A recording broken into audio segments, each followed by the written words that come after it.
don't want to say Well, right now because he's convinced. Like he doesn't. Sean can't say much about it.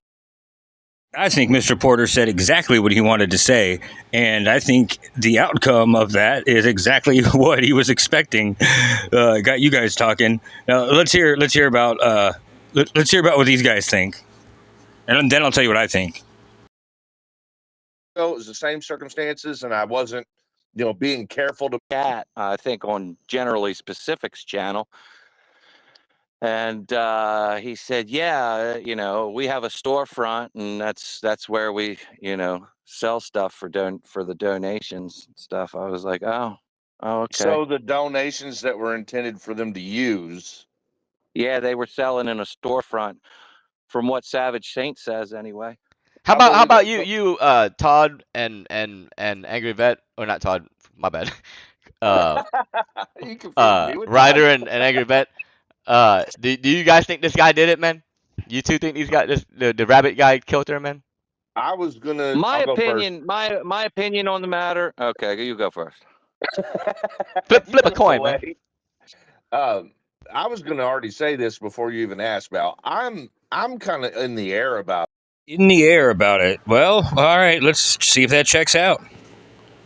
Like, I don't know. As much as I want to, jump on board and just say, fuck that piece of shit that, come at me sideways. Did he come at this guy sideways? Because it kind of sounds like he may have, which goes along with my theory. I'm more of a facts. I'll let the facts do the talking. I guess it's just something I've embedded within myself, doing what I've been doing on YouTube for the past 3 years. Once again, fits in with my theory. If you'd asked me 3 years ago, it was the same circumstances, and I wasn't, being careful to make sure that I don't, put out anything that doesn't have factual, like 100% factual basis. I mean, what would you be putting out that doesn't have a 100% factual basis if you're telling the truth about everything? I mean, what could possibly you need to be careful about? You know what I mean? Something like you said, like this. So, like, I can confirm he was not allowed to have a weapon, but he mysteriously appears. This weapon appears. It's a 9mm, and he obtained it around the time that they were doing the trail cleaning, the camp. Well, we don't know that for sure. And 0 for 1. Put something out there you're not fully factually sound about there, bud. And that's the key to it. Is it? I don't publish anything. I don't put anything out there, because I get a lot of scrutiny. I don't put anything out there that I don't fully have everything I need to back it up. Weird. I mean, I know you just said that, but I mean, what about this? I'm not saying either way, but what I will say is, women who are victims of domestic, they're getting, the threat is coming from someone that they love and want to trust. Yeah, their head's already fucked up. It's not like they're packing the gun in their underwear, like, the whole time thinking I'm going to have to, shoot my lover. You know what I mean? Like, let's be real. You're dealing with a woman that dated a man, A, that looks like Billy does, and B, that dresses up in a giant rabbit suit.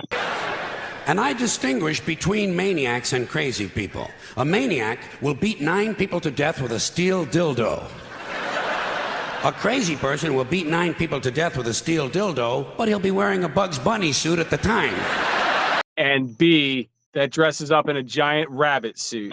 So I'm still in that mode with this case. You don't want to convict him yet. You don't have enough facts. I'm trying to get the facts, man. I'm trying to get a lot of facts. Yeah. I just the other thing that doesn't sit right with me, Sean, is Andrea is a gun owner, right? Well, she had that one gun that I know of. And that's the thing. Gun owners have gun to defend themselves, not to sit there and just get shot by someone. Like, that's the one detail that kind of is odd to me. Like, why would she hide something that will protect her? And that's what bothers me too, man. Like, to be 100% honest with you, BAO, that's what bothers me too. It's almost like there was 2 people there, and the other person was like, well, let's just hide my gun here, and then, so we don't have any on us, That's what I think. And that person probably knew he wasn't going to get a chance to like convince anybody it was hers, so he probably put it in the most personal spot she could possibly have, like an underwear drawer or something. I don't know. In my theory, whoever that second person was would really probably want to somehow convince people that that other gun was hers, because it's not. Again, these are just random thoughts. I don't know anything. I've never been to where they've been, so I'm just just spitballing here.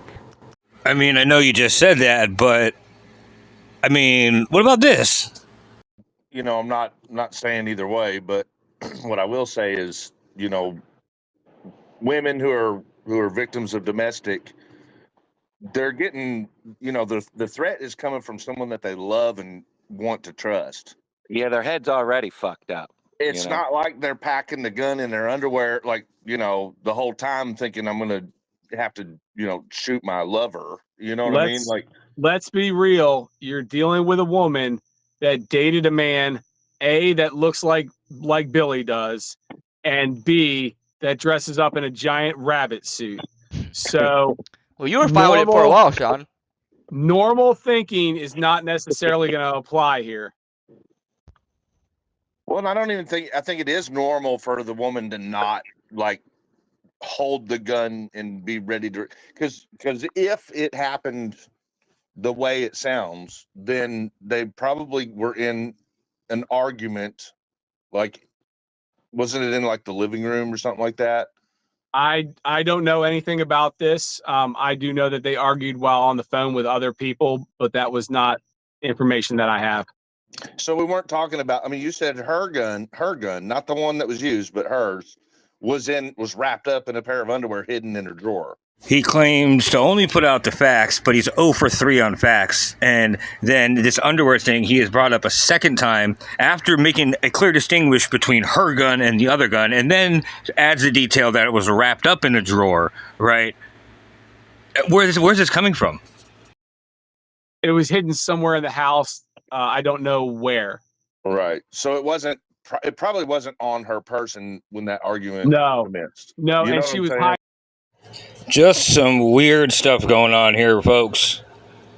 Weird shit. You know what I'm saying? Just. But we do know that he handled the gun. He did violate his fucking condition. Because I get a lot of scrutiny. I don't put anything out there that I don't fully have everything I need to back it up.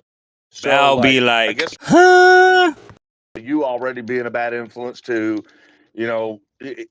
you're living off of grift, like literally living off of grift. And to the extent in which your grift is paying off, it's probably the best you've lived in a while. And you got this girlfriend who's got the acreage, she's got the home, she's got the connection to the people that's providing your grift. She's got, backups that she can reach out to, sources for help if anything goes awry. She, because of her, you've got people that are bringing you stuff from Kentucky. You got all these things that are only available. You mean the panel, Trump? Oh, my bad. You guys know what it is whenever, you know how I feel about people who talk like this and do things like that and end everything in an upward inflection and probably 3 times in a row because they're thinking about what they're going to say because it's a lie and blah, blah, blah. Like Shannon Walker, did you do that shit? Blah, blah, blah. And again, here's another thing with bringing up super specific details, like the church, dude. You're going to remember churches, right? Because this is actually in the documentation. So remember the church thing. Sorry, it made me sick. It was the church goers or whatever, the cult, like I'd like to call them, talking about the house. And he made a comment when they were playing her song on that video about how he's going to get a copyright strike. And that fucking hit me, bro. That hit me like, what in the fuck? Why would you would be worried about a fucking copyright strike? No shit. Like, what the fuck? I thought the context was more. I thought the context was a little bit more than that. I thought the song was one of her song, and I thought he said that she can't really copyright strike me now because of the obvious. Now, you may be talking to somebody who's guilty of something that they're not telling you. And whatever the case may be, I'm more concerned about how this guy would go from, like, it doesn't benefit him to kill her. Like, she's worth more to him alive. Well, Now, remember, he's on the fence about this, right? Flip a coin, man. I was going to already say this before you even asked, Val. I'm kind of in the air about it. Like, I don't know. Or in the air, on the fence, whatever. In the air. Let's hear what in the air sounds like. It doesn't benefit him to kill her. Like, she's worth more to him alive. Well, hold on. So, like, Drugs, let's say you got ignorance, money. It's all about the grift. It's all about the grift because the Listen to how quickly all those answers came. Drugs, ignorance, money. It's all about the grift, right? They're throwing all kinds of things out there. I'm just saying, man, it just sounds sketchy. And I'm not ignorant of what's going on. In fact, I'm going to tell you exactly what's going on. would never be able to get again. Talking, $1 million a year, but the only way you get that job is if you have this one connection. So didn't he buy a truck? Right. You can't kill Dude, that connection. It makes no sense. That's my point. That's because she's not the connection, right? She is the person that didn't know anything about it, and she just figured it out by what's the bullshit surrounding what's going on over there, dude. She's not the connect. She's the person who figured out that the connect is a big piece of shit and probably threatened to expose that, and that's where you can figure out the rest, right? Now, I'm going to switch gears for a second, and I'm going to talk about Texas and then some other shit. 6 answers in 1 second. Drugs, money, grift, retard, stupid. It's all about the grift, man. Blah, blah, blah. All right, come on, dude. They didn't even ponder it. Imagine the grift is a new career that a person would never be able to get again. Talking, $1 million a year. Wow. These details, just keep listening to this shit. But the only way you get that job is if you have this one connection. Wow, dude. This guy is so guilty, bro. Maybe not of murder, but he's definitely not telling you everything he knows.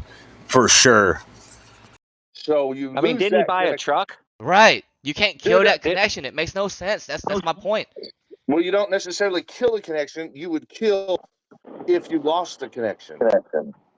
That sounded like a confession and a co-conspirator agreeing. Right. He doesn't think he lost the connection. That's how stupid he is. Well, and Shaun even said that he thought that he was going to be able to at least obtain her trust. So, like, maybe he's thinking, okay, well, I no longer have the grift connection, and I'm going to lose that, but I got the trust, so I can fall back on that. I don't know. Or how about she's the only one there that doesn't know what's going on and that they have all this funding for certain things that they're not doing and not recording and reporting back to the government. She finds out the government's the one that's granting them the money, and then she says, if this doesn't clean up, you know what I mean? I'm going to go tell somebody, and they fucking freak out, right? That's what I think, because here, okay, just to get you started on why I think this, here is a post that I left on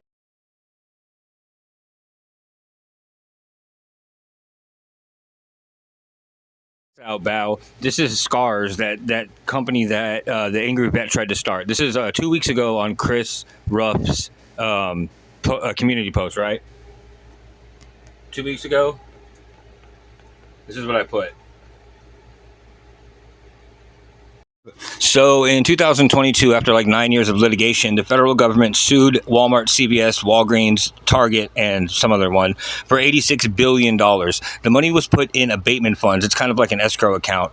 They're called the National Opioid Settlements, basically proving that there is no real drug war.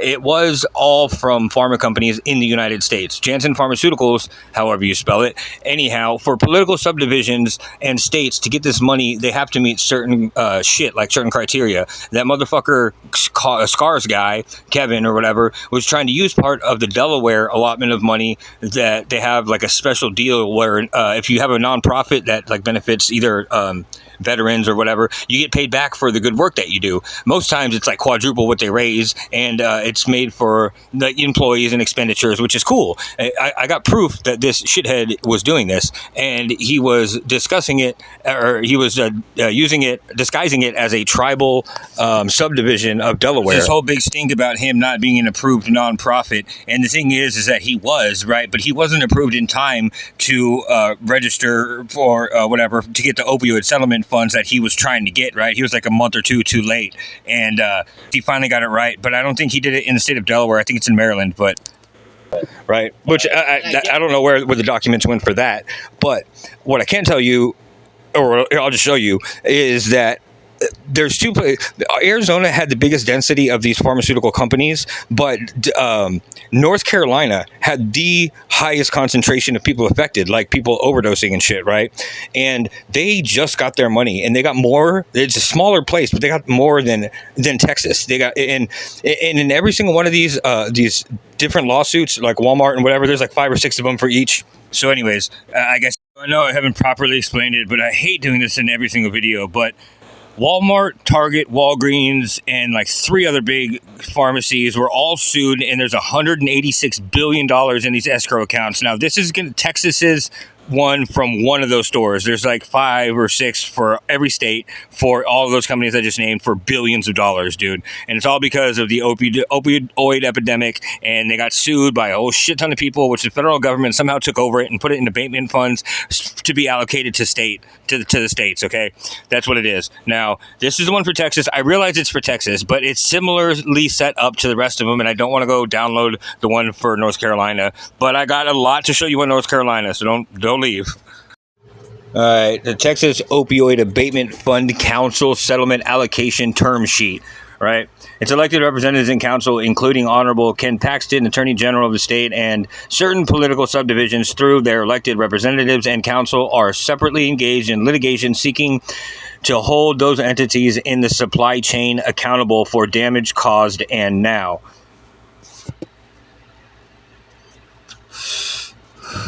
The Attorney General and political subdivisions share a common desire to abate and alleviate the impacts of the epidemic throughout the state of Texas and now.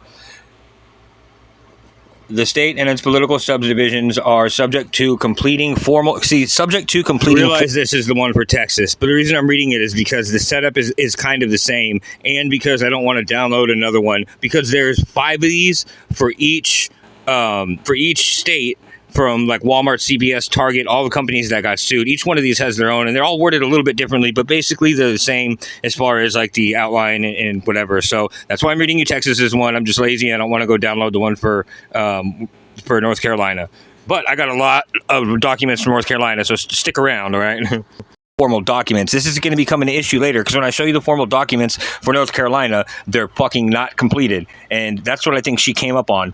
But anyway, completing formal documents effectuating the parties' agreements enter into the state and the Texas political subdivisions opioid abatement fund council. And anyway, so the council, let's see how they come about. Okay, it says the parties shall mean the state of Texas, the political subdivision and plaintiff steering, the council, the PSC in the Texas opioid MDL, whatever, number in the 152nd District Court of Harris County, Texas. That's pretty much all they give you. Now, the rest of it is just, check this out. So it's going to be representative of 3 groups, right? The state, PSC, and the Texas. Okay, so it's that one courtroom, and then these judges, right? They give you these judges' names, and they're going to be like the controlling, whatever. Okay, so check it out. All right, the settlement shall mean the negotiated resolution or legal equitable claims against the pharmaceutical companies. Recipient includes the political subdivisions. Opioid funds shall mean monetary amounts obtained through a settlement as defined in the whatever. Approved purposes shall mean those identified in Exhibit A, which we're going to look at. And the pharmaceutical supply chain shall mean the processes and channels through which opioids and opioid products are manufactured, marketed, promoted, distributed, and dispensed. Right? Wow. Fucking drug war my ass, dude. They're being made here. So the 3, the Texas Abatement Fund shall be allocated to the Opioid Council to be appropriated in accordance with guidelines in Exhibit A and C. All right. And then it just says if it dissolves, then they get to keep the money or whatever. But this isn't like some FEMA shit. The subdivision share. They literally get the money right away and paid directly into the subdivision under the authority and guidance of the Texas MDL courts, who shall direct any settlement funds to be held in a trust, right? Okay, so basically they get the money right away, like just no questions asked. And then if they don't come with the documents, then the money that they're going to get reimbursed with for the reimbursement is going to be put in a trust, right? And here's the big thing. When I say they, I mean people who run nonprofits. People who run nonprofits are the ones that are going to be the recipients of these. Like your boy Kevin. And the other recipients can be local volunteers who are known throughout the community, because the political subdivision, aka either the committee that they put together or the county, is going to pick and decide who gets these funds too. Now, this is just an alternate theory of mine, but what if the Walmart rendezvous that writer was talking about with this guy Benghazi or whatever wasn't just him missing a phone call or whatever? What if it was Benghazi trying to use his name as a YouTuber or whatever, as a good volunteer member of the community, to get this other second flow of money going and double dip? I don't know. And this is alongside running concurrent with the FEMA. So essentially you can do both. Now, not legally, because in the documents I'm going to show you from North Carolina, there's literally a part that says you cannot do both. And if you do, you have to disclose it. And that they're going to take the money from that. So another alternate theory, what if Ryder was already doing this and he bought a truck for this dude or the cabin guy, and they just dipped out and went to their respective states and just left him there to suffer, you know what I mean? And then anyway, there's a bunch of theories, but I'm just going to keep my mouth shut for now. So if somebody were to expose that and say that, they don't have any of this done, and they spent all the money, dude, you would want to shut that person up, you know what I'm saying? You see, for each settlement utilizing national fund, the Texas political subdivisions need only make one attempt at seeking fees and expenses there. This part's important too. It says that the total amount of the Texas opioid fee and expense fund shall be reduced proportionally according to the agreed upon allocation of the federal funds, right? Any master settlement agreement, however this certain state convened, whoever the committee that they chose, the panel of judges, or just left it up to the city man, you know what I mean? They're different in every one, but now this person is going to be the one who gets the funding from the federal government, and now it's up to them to give it out to, and I mean give it out like cash money. Just give it to the people that they consider in the community volunteers, or to the nonprofits that have to at least prove they're nonprofits. Will govern the payment and the fees and litigation expenses to the parties. The parties agree to direct control of any Texas public subdivision fees and expenses to the Texas Opioid Fee and Expense Fund, which shall be allocated and distributed by the MDL courts in 2018, blah, blah, blah, Texas, and with intent to compensate all counsel for Texas political subdivisions who have not chosen or otherwise seek compensation from fees and expenses from any federal MDL common benefit fund. That's just allowing the people, like the judges and those people who are controlling the money, because they're going to have to do all the interviews with the people and whatever. It's allowing them 15% to pay themselves with, you know what I mean? And they're saying, don't take it out of the money that we give you. They're saying, basically bill it to the trust that the federal government has. So they're just saying, they're basically giving an incentive not to fucking pocket some of it, really. But I'm sure they did, but that's not the point. The parties agree that no portion of the state's 15% allocation share from any settlement shall be administered through the national fund, the Texas MDL courts, the Texas Opioid Fee and Expense Fund, but shall be directed for payment to the state of Texas by the state of Texas. The state of Texas and Texas political subdivisions and their respective attorneys agree that the fees are contingent, hourly, or whatever, blah, blah, blah, blah, blah. It says that the subdivision shall be paid out of the national fund or otherwise provided herein, the Texas Opioid Fee and Expense Fund, to be distributed by the 152nd court or whatever. It's clever. Basically, they're like, here's the money, but don't spend it or don't have any more of it spent than you to make it look bad. But you also get to report the amount spent. So if you pocket some, just make sure that's the amount that you tell to the 152nd panel of judges, and they'll make sure that, you know what I mean? It's just to make sure that they don't get caught pocketing it. But that's not the problem. I mean, it's a problem, but it's not the problem. So, okay, so basically, if that was too complicated for somebody to understand, they basically, the money isn't coming from the federal government, right? It's coming from money that the federal government sued these companies with on behalf of the 4,000 people who filed these lawsuits, right? And then so they're putting the money in these abatement accounts. And what they did for Texas and what I think they did for North Carolina, and well, actually I'm sure they did, is anybody who has a political subdivision registered or a nonprofit, any one of these people can get a nonprofit real quick, right? Any geek off the street, if you know what I mean, can get a nonprofit and get it if they're licensed and registered and they're there volunteering for help. Now, the nonprofit people can claim they have 3 or 4, volunteers helping or whatever, and then charge them hourly, right? And then work up these official documents and turn them in and get the money. But here's the thing: this is coming from the abatement funds, and what they did is they just literally gave them cash, right? And then just fucking hand them all out because of what was going on. And then now they have to show their receipt. Remember a little bit ago, whenever I said this about the formal documents, right? And its political subdivisions are subject to completing formal documents. This is going to become an issue later, because when I show you the formal documents for North Carolina, they're fucking not completed. Okay, just keep remembering that. But there's a unique situation in North Carolina with the flooding, right? The disastrous event, right? The funding for that would come from the federal government like normal. It would come for relief efforts and whatever, right? Same thing that happened here in Texas, right? It's a completely separate thing from these opioid settlement funds. It just so happened at the same time, right? Now, like it said in the agreement for Texas that I was reading, it said that if you're accepting a general federal benefit fund, then it will accordingly be taken equally out of. Basically, you're not going to get paid if you're getting federal funds. You're not going to get paid for this opioid settlement fund because you don't need to. If you are a volunteer under some kind of relief effort, right, and your name and whatever is filled out on those documents, and the relief effort people got paid and gave you the money for that or whatever, and it's big chunks of money, like what's his name, if whoever that guy was saying, right, then you've received those funds. Now, let's say equally you're there for the opioid abatement funds and you're part of the political, getting paid from the political subdivision. Well, that money is going to go back into the escrow account for the subdivision funds, right? And it's going to be paid out once you show some documents.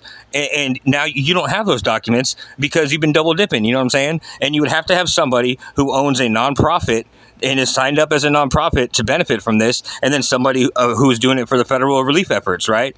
What if Kevin was one of those and Ryder was the other, and both of them decided to get all their people together and promise them all this stuff, but they didn't tell them about the first round of money. They kept it, realized they didn't want to do this anymore, and just dipped back to their respective states and left those dudes there to rot. I don't know. That's one theory. There's a whole bunch more ways you can spin this, but all I know is Ryder and this guy, Kevin, know way more than they're saying, and they're keeping their mouth way too shut about it, and all they did was offer theories about how somebody else could have done this. That's just trippy to me, man.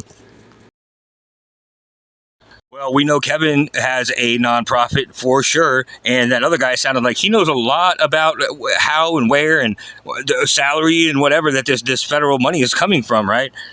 I don't know. You know what I'm saying? Anyways, here are just some things to show you what I'm talking about as far as the opioid part.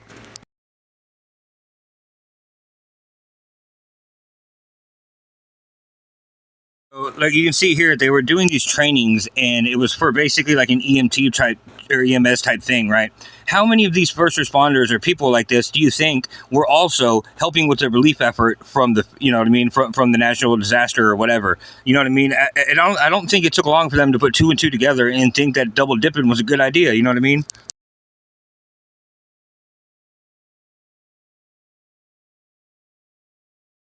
Just a couple old ones from whenever it happened in 2021 is when they had access to this money, and this was showing the payment schedule. Now, I downloaded a bunch of these documents, and holy shit, dude, North Carolina got hooked up, bro. And maybe I haven't fully put this into perspective yet. North Carolina, here's every county in North Carolina and their payment schedule, right? They just got $1 billion motherfucking dollars, right? It's to last until 2038, but each one of these is on a certain payment schedule, right? And if you're looking forward to that and counting on that, anyways, not the point. $1 billion, okay, 1 billion seconds is 30 years, right? 1,000,000 seconds is like 2 weeks, right? So 15% of that allocation that their payment that they're getting is going to these people running these political subdivisions and these nonprofits, right? Political subdivisions and nonprofits, right? 15% of $1 billion is $150 million that's available just to the people that are running these, right? Not even for the employees, for the people that are running them.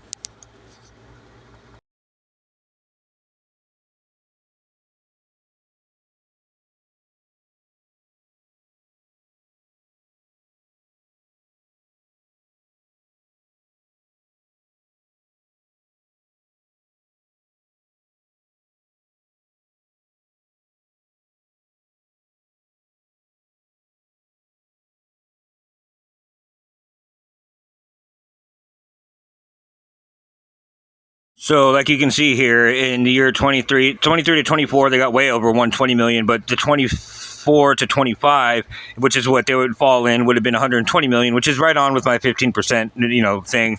And so, yeah, if they were double dipping and also a part of the federal emergency relief effort, right, and somebody went and told the political subdivision, aka the county government, told them that that's what was happening, then the money that they were supposed to get would have gone directly into the county's bank, and the county would decide if they got it or not. More specifically, it would be the county commissioners that would be the ones deciding. You know what I mean? Even if the county itself wanted like loved the person or whatever. So, anyways, like I said, they would have had to have filled out the proper paperwork. Right now, I got my hands on some of that. Check this out.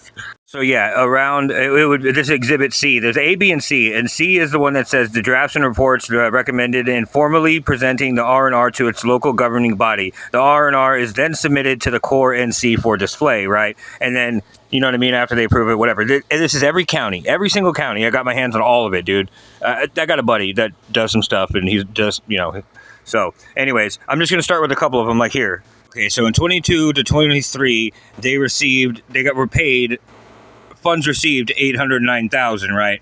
And the fiscal year ending funds, they actually had 1.1 million, right, for this Alamance County or whatever. Okay, that doesn't mean the money is actually there, right? So 15% of this, which would be, I don't know how much, but 15% would go to the political subdivisions and the people running the nonprofits, right? The employees, technically they would call them, would get paid, right? So they have already got their chunk of it, right? And they got the money to pay the other people with, right? So this could actually be $0. Just showing the funding that it represents the value of the funding, right? So let's say all of it was gone, right? So they gave everybody the money, everybody just had a fucking heyday and went and bought all the trucks and whatever the hell they wanted to, right? Well, the way they would get this back, and when I say get this back, I mean the value would return itself, is if they filled out the proper documentation saying that they had 27 employees that all worked 90 hours a week, and it all added up to $1 million, $180 million, right? Then it would be like Lloyd Christmas from Dumb and Dumber. He's like, I owe you 250,000. That's a keeper. Like, you know what I mean? Think about it that way. Picture it like the IOUs from Dumb and Dumber. Whenever they return in the IOUs, the money value will actually be there, right? They're gonna reimburse that way as opposed to reimbursing the person. You know what I mean? Because it's easier to do it that way. So you turn in the receipts for the money that you've already spent, and then the value of it is there in the bank. And I'm not a financial guy, but basically this actually doesn't mean that they still have $1 million sitting in the bank. This means that potentially there's $1 million in the pockets of the people running these, or it actually got done correctly, and the relief effort, they actually helped people, and the 29 employees got paid in this county or whatever. Or the people dipped out on them and they need these people to get their names and all that shit and all their information, or they're using the same 20 to 30 people and going around county to county and doing this and goose egging everything on the paper because there's nothing to put because they're all the same people. I don't know. It could be anything. right? Federal government can only assume that because they didn't disperse any of the funds, show any receipts, and they didn't supply any subdivision recipient information, right? So any of the people that are just guaranteed to receive a percentage of this because they're running whatever they're running, right?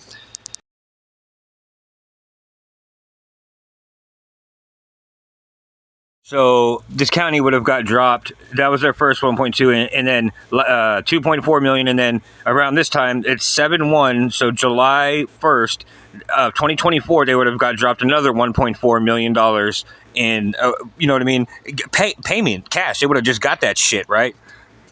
They were being pretty willy-nilly without giving the money out, you know, and expecting these people to do the right thing, right? And then then they get hit with the cool, credible paperwork or whatever it said, however they worded it, that they need to fill out, right? And then this is where I think shit hit the fan, because look at this. I should have used the one for Almanance County or whatever, but it's in ABC order. But this is Avery County. It's still in the fucking. It's thing. A lot smaller, but they got $260K for the fiscal year 24, right? I'm sorry, we're doing 23 to 24, whatever, 230K for the 23 to 24 and whatever. Anyways, here's the worksheet thing. The very first line right there, it says, impact report, Excel, blah, blah, blah. It will capture the processes, quality, and outcome measures associated with the strategies your local government has chosen to fund, which means they could choose to stop funding you if somebody went up there and said, hey, they're fucking pieces of shit that are just pieces of shit double dipping, you know? And then, okay. So, yeah, the report is due September 27th, 2024.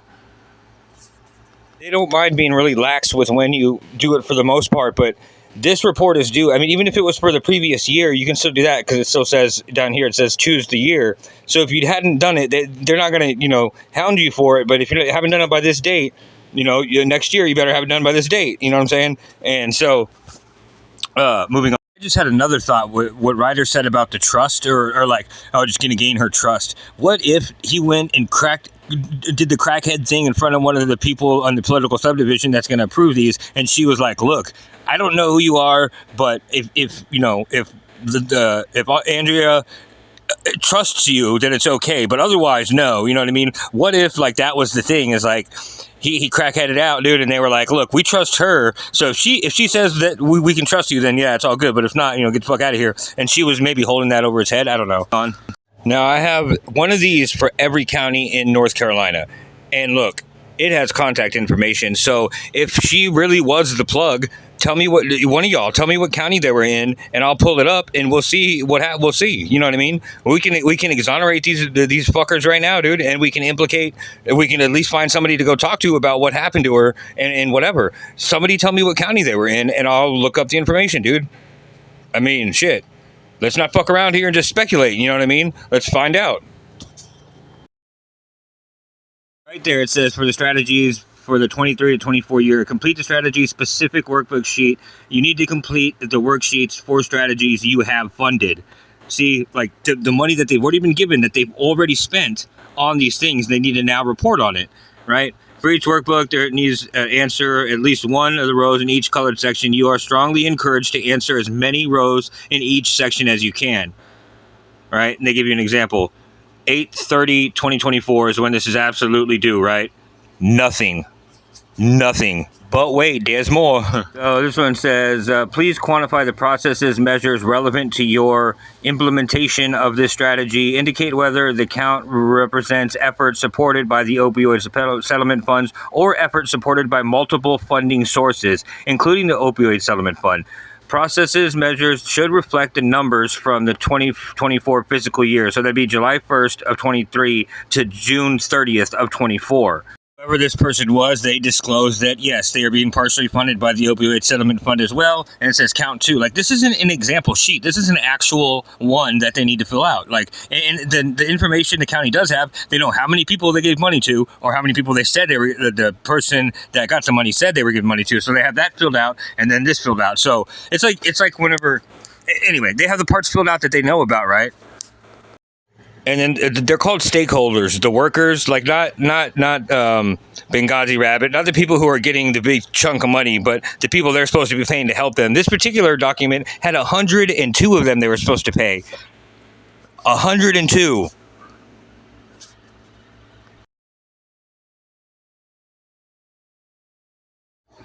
And this one is claiming the claims for the patients, 337 patients with OUD, opioid use disorder, 337 patients they got money for. But there's goose eggs everywhere else. There's nothing showing financially that they got anything. But they got 337 whatever the percentage is worth of dollar bills, y'all. You know what I'm saying? Look at all these incompletes and shit. You know what I'm saying? Anyhow, all right, I'm going to show you a clip real quick. And with everything I've said, now tell me what you think when you hear this. Here's the part that really set it off for me, right? Because there is for the updates, there's actually something called a collaborative strategic planning, evidence based, blah blah blah, recovery support systems, blah blah blah. There's a part-time grant coordinator that they set, right? And for quarterly task force meetings, including during the year with the membership reaching over 50. During these meetings, like over 50 people, right? And during these meetings, they would talk about the SUDs and blah, blah, blah. But here's what got me, though. They were held at churches, right? And so think about this. Once they had enough people reach 50, they would go to a big church that had all this room, and they would do these meetings, right, about the task force and how to, like, administer naloxone and blah blah blah blah blah, like just how to save a dying fucking overdose drug addict. You know what I mean? So in this narrative, they say they hired an opioid grant coordinator and human services planner, right, to coordinate the implementation of the opioid settlement funding preliminary program. Right, this is the narrative they wrote along with their receipt, right? And apparently they did everything right? But if this is the way it was in all the counties, dude, and you had to get 50 people and stick them in churches to do these trainings, what if somebody got the bright idea to take the same 50 people and travel to another church in another county and do it again in another county, and the opioid coordinator or what? Think about what that would look like. A bunch of drug addicts being hauled from church to church. You know, it would look like human trafficking, right? Right, it would look just like human trafficking. Whoever is the one helping out on this. Wait a minute, churches? That sounds oddly familiar. Where did we hear that before?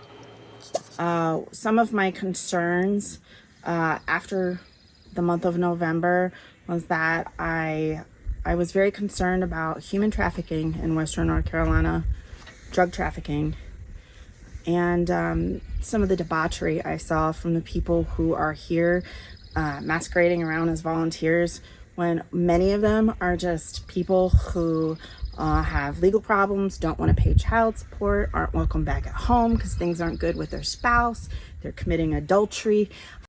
Who does those descriptions sound to? What two do those descriptions sound like?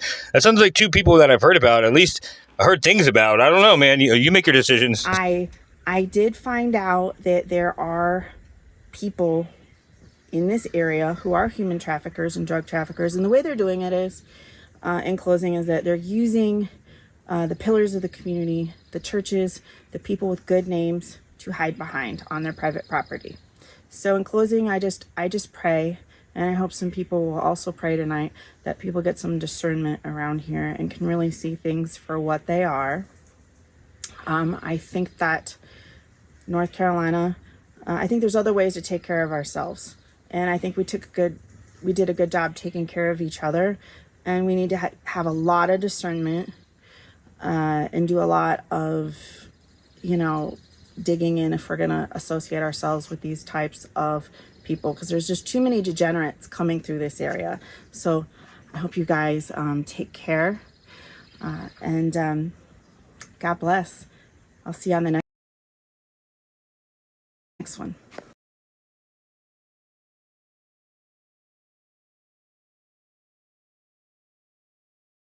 And they're accepting all these funds from other counties that goose egged, you know what I mean? Because they didn't have anything, or they didn't have anybody that was fucked up, you know what I mean? And a lot of time that happens, and the money should stay in the bank, you know what I mean? They can still take their 15% and get paid, the government, but the money should still be in the bank. And there'd be a whole bunch of receipts with goose eggs, which I'm telling you right now, there's a whole bunch of receipts with goose eggs. So I don't know. Somebody tell me what county they were in, dude. I'm tired of wondering. I mean, they spent all this money and got all these people trained up, dude, and there's no success stories? Really?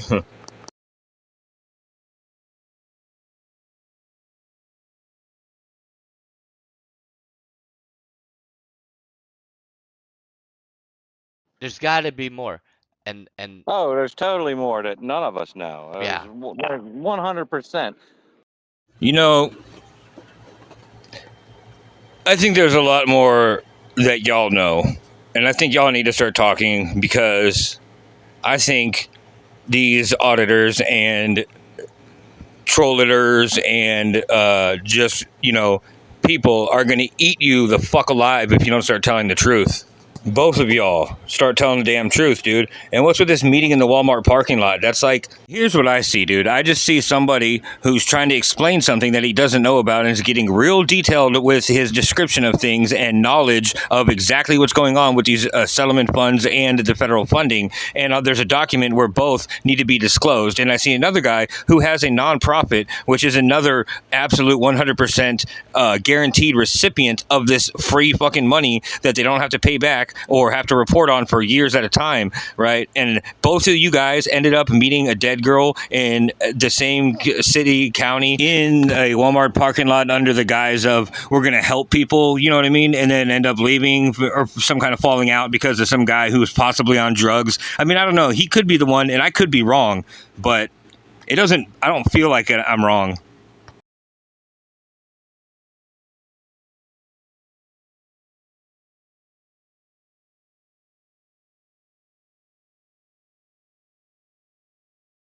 To get again, talking, $1 million a year, but the only way you get that job is if you have this one connection. So you I mean, lose didn't he that buy a connection. truck? Right. You can't kill Dude, that connection. It makes no sense. That's my point. Well, you don't necessarily kill the connection. You would kill if you lost the connection. Right. He doesn't think he lost the connection. That's how stupid he is. Well, and Shaun even said that he thought that he was going to be able to at least obtain her trust. So, like, maybe he's thinking, okay, well, I no longer have the Grift connection, and I'm going to lose that, but I got the trust, so I can fall back on that. I don't know. There's got to be more. And Oh, there's totally more that none of us know. yeah. There's 100%. There's more.